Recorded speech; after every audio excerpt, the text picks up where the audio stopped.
Okay, this is the third FRQ question. And we're just going to dive right into it.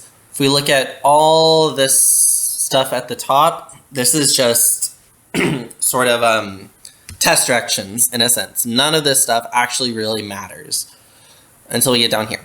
And then we have this piecewise function. It's in 4 pieces. I'm not going to really evaluate anything here until I've looked further. F is this function up here. K is a constant. There's the K right there. For what value of K, if any, is F continuous at x equals -2? Justify your answer. Okay. Now reading this question, it's asking about continuity. And it's asking me to justify my answer, so I should already know that I need to use my definition of continuity. I need, and there are 3 pieces to continuity, the limit as x approaches, we're talking about -2, so -2 from the left of f of x. I need the limit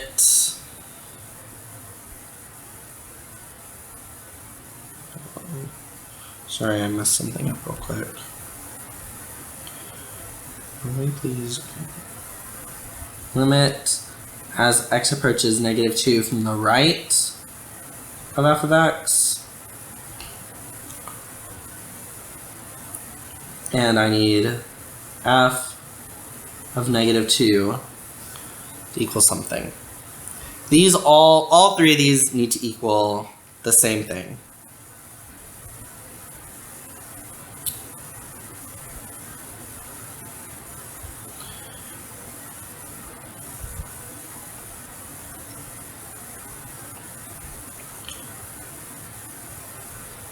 Hold on, there we go. Okay. Okay. And let's just start putting stuff in. I'm gonna skip the top one for now, and I'm gonna do parts 2 and 3, because if you'll notice something, part 2 and 3, this limit from the right, well, that's when we're greater than -2, that's this function here, and when we're equal to -2, that's also this function here. So that's gonna end up being the same thing. So we get -2 cubed plus 3. Or plus 2, sorry. Those are both going to be the same piece, and I saw a lot of people making computation errors here. Actually, when I worked out this problem myself, I made a computation error. But -2 cubed, I'll write it on line 3 because I have more space there, is -8. And then we end up with -8 plus 2. -8 plus 2 is equal to -6. So both 2 and 3 are already equal to -6. So that part is satisfied. Now let's look at the limit from the left-hand side, and I'm actually going to rewrite it over. Or here's what I'll do first. I'll say we want this limit to be equal to -6, because we want all 3 of these numbers to be the same. And the question is, for what value of k will our limit from the left be -6? So let's just, now we can work it. We've used our sort of definition of continuity. We can say, well, the limit as x approaches -2 from the left of f of x, which now I'll use our actual function, is x squared plus kx minus 2 divided by 3x squared plus 4x plus 3. And you might be tempted to try and factor, but we don't see a reason, or I don't see a reason why we need to factor yet, because we'd only need to try to do something if it's indeterminate. And now also we have a better tool, which is L'Hopital's rule, which is a lot more efficient than factoring as well. But now we'll just substitute in -2, so we get -2 squared plus, or we write it a nicer way, -2k minus 2 divided by 3 times negative 2 squared plus 4 times negative 2 plus 3.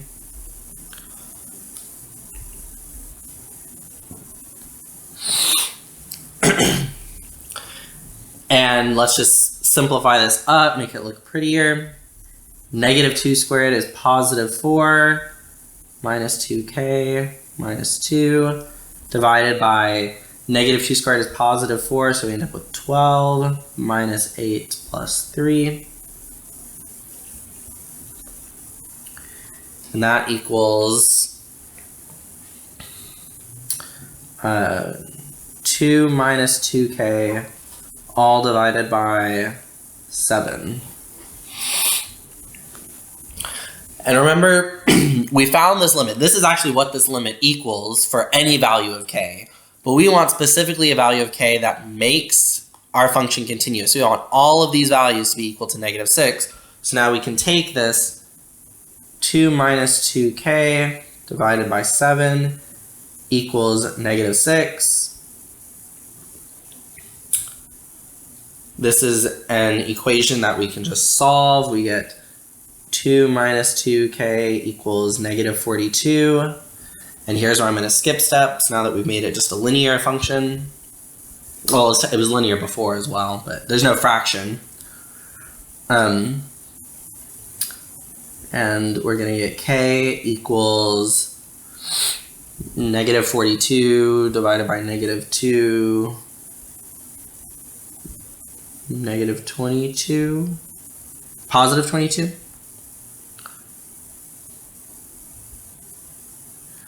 We get that k equals 22. Okay, and now for justifying our answer. By the way, the 4 points from this question, it was actually this 1, 2, 3, and really like this 1 is draw an arrow.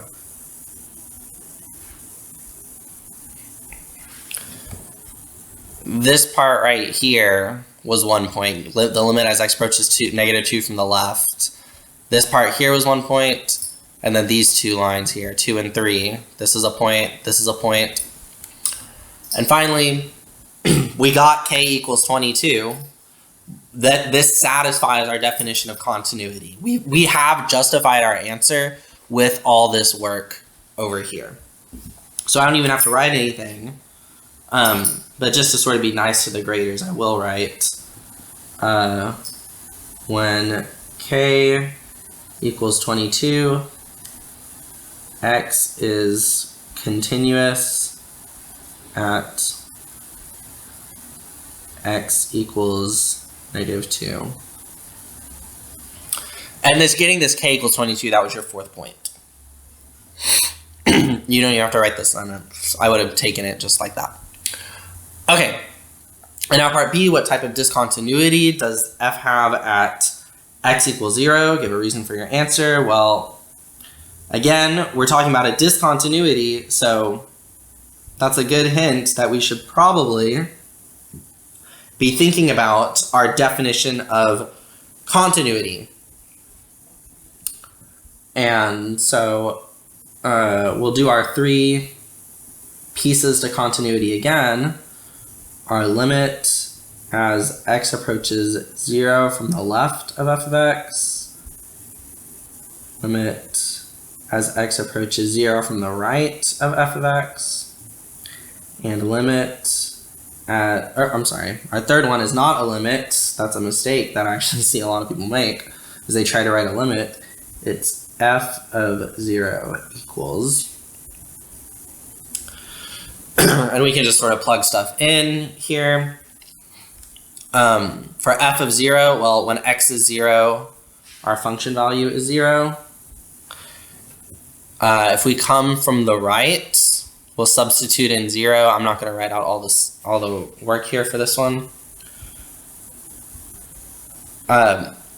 2e to the 0 is just 1, e to the 0 is just 1, so we end up with 2 divided by 2 minus 1, which is just 2. So our limit from the right is 2.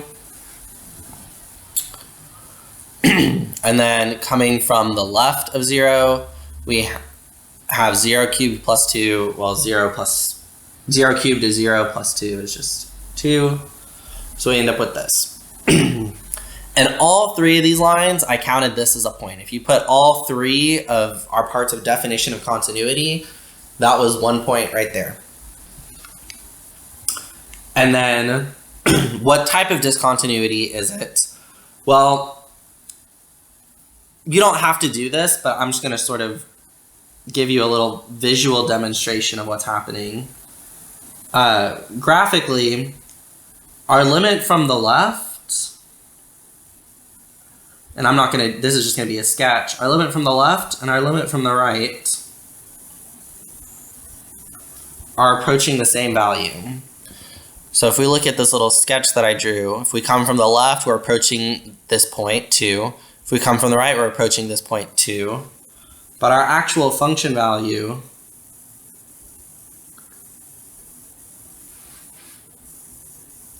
would be somewhere down here. So this is a visual representation to help us understand. This isn't any work, so I'm not going to have to cross it out, but this can give us an idea of what's happening, a little picture. And you should be able to see from here that this is a removable discontinuity.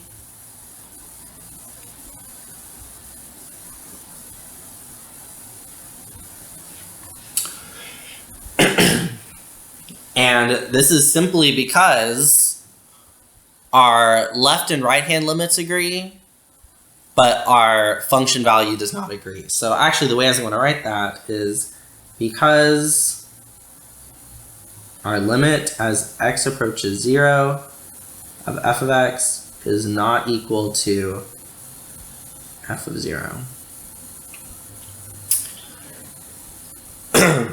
And this is a really succinct way to say that it's a removable discontinuity.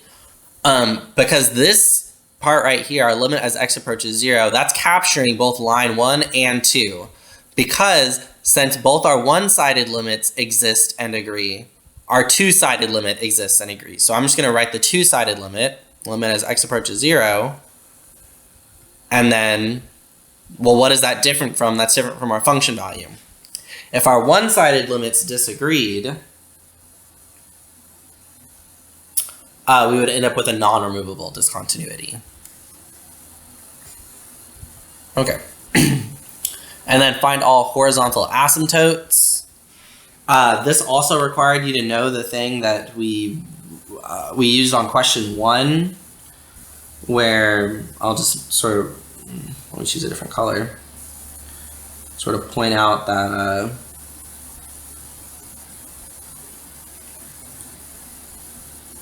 e to the x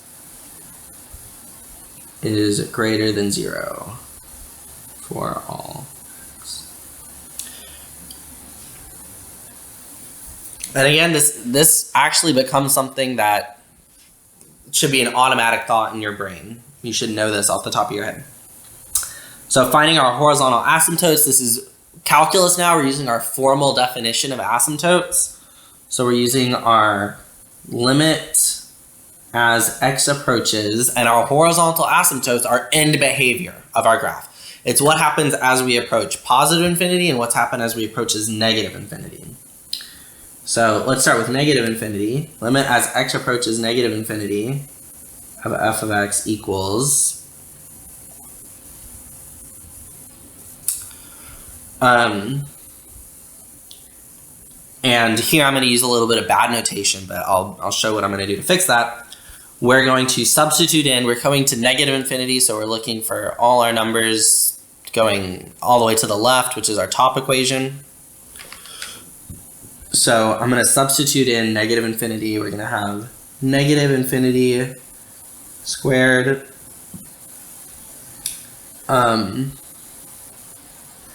minus infinity times k minus 2 divided by 3 times negative infinity squared plus or minus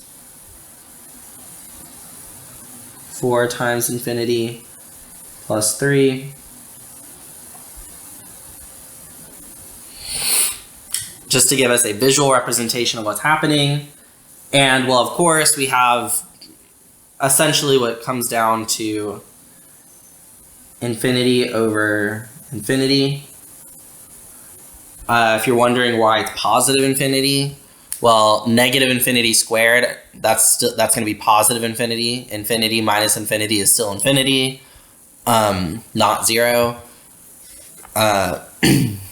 Negative infinity squared, infinity minus infinity, and all that other stuff doesn't matter. So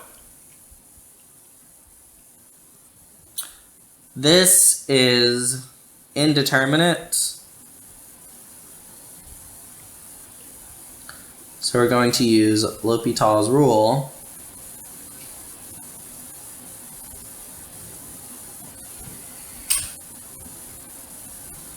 And just to really be clear that it's indeterminate, what you should do is you should write the limit of the numerator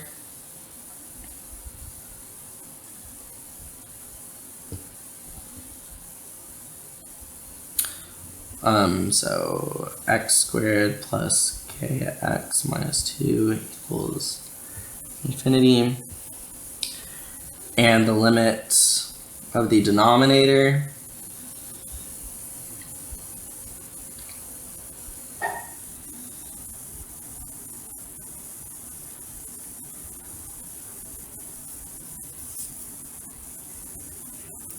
and that really clearly shows that this is indeterminate. So we're using L'Hopital's rule. That lets us take the derivative of the numerator and the derivative of the denominator. Well, the derivative of the numerator is, we'll write it out, limit as x approaches negative infinity. Numerator, we're going to get 2x plus k divided by 6x plus 4.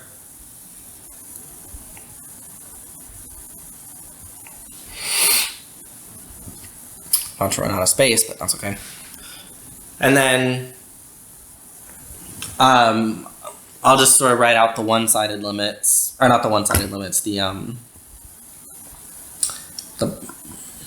limit of the numerator, 2x plus k. Well, hopefully it's pretty clear if you plug in a negative infinity here, you're going to get negative infinity. And if you plug in a negative infinity to the denominator, you're also going to get negative infinity. And so this limit is indeterminate. So what are we going to do? We're going to apply L'Hopital's rule again.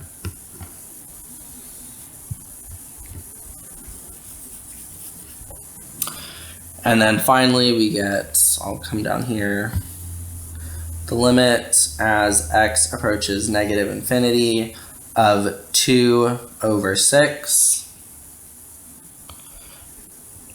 Well, this is just a constant now, and this is just going to simplify to 1/3. So we have a horizontal asymptote at y equals 1/3. I'm just going to kind of put that on the back burner because I did all this stuff and I'm still not done yet. Because we found one horizontal asymptote, we found the left horizontal asymptote, but because this is a piecewise function, we could have a right horizontal asymptote as well. Or not necessarily because it's piecewise, but... So now we're going to come down to this one right here.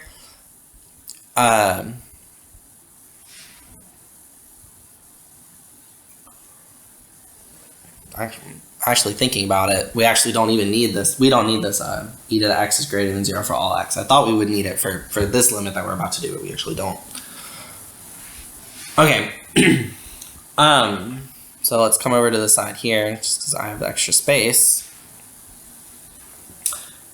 And we're going to find the limit as we approach positive infinity now. So the limit as x approaches infinity of f of x equals, and now that we're approaching positive infinity, we're going to look at this 2e to the x divided by 2 minus e to the x. So we have 2e to the infinity over 2 minus e to the infinity.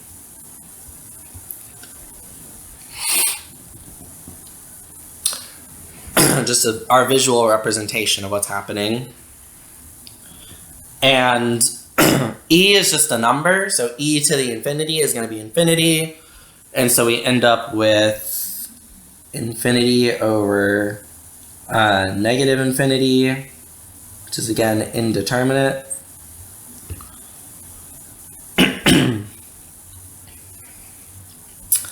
And let's cross out our visual representations, because this isn't a true equality, it's just what it looks like is happening.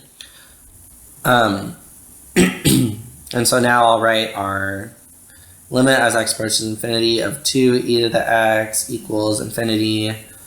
Limit as x approaches infinity of 2 minus e to the x equals infinity. So now we can use L'Hopital's rule.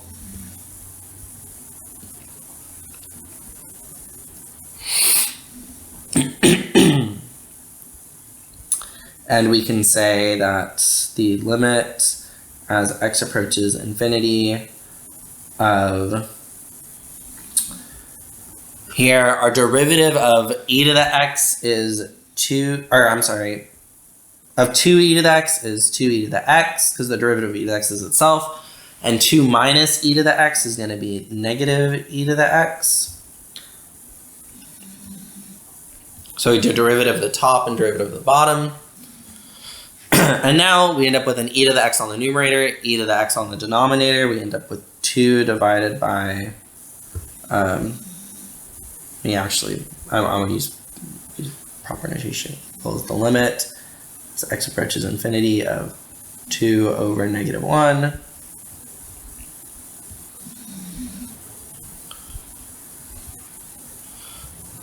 And that's just negative 2.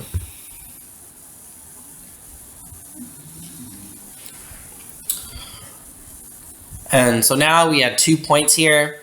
Well, it was 1 point for each asymptote and the work that led to the asymptote. And honestly, if you got to this part here, limit as x approaches negative infinity. Let me back up actually. If you said that the limit as x approaches negative infinity of f of x equals 1/3, and limit as x approaches infinity of f of x equals negative 2, that would have been enough for me to satisfy that. So I'll actually come here and I'll write that. If you said limit as x approaches negative infinity, f of x equals, what was it, 1/3, and limit as x approaches infinity, f of x equals negative 2. If you ended up with something that like this, that's enough to get credit, because this is the definition of a horizontal asymptote, is our limit as we approach negative infinity and infinity. But also you could have written in words, and I'll write this one in blue. We have a horizontal asymptote at y equals negative 2 and y equals 1/3.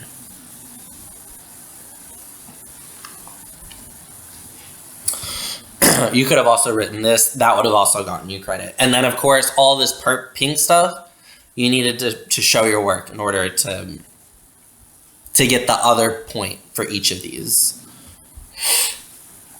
So like the correct answers, like both of these were worth 1 point, and then all your work was worth another point. Okay, and that's question 3. Only one question left.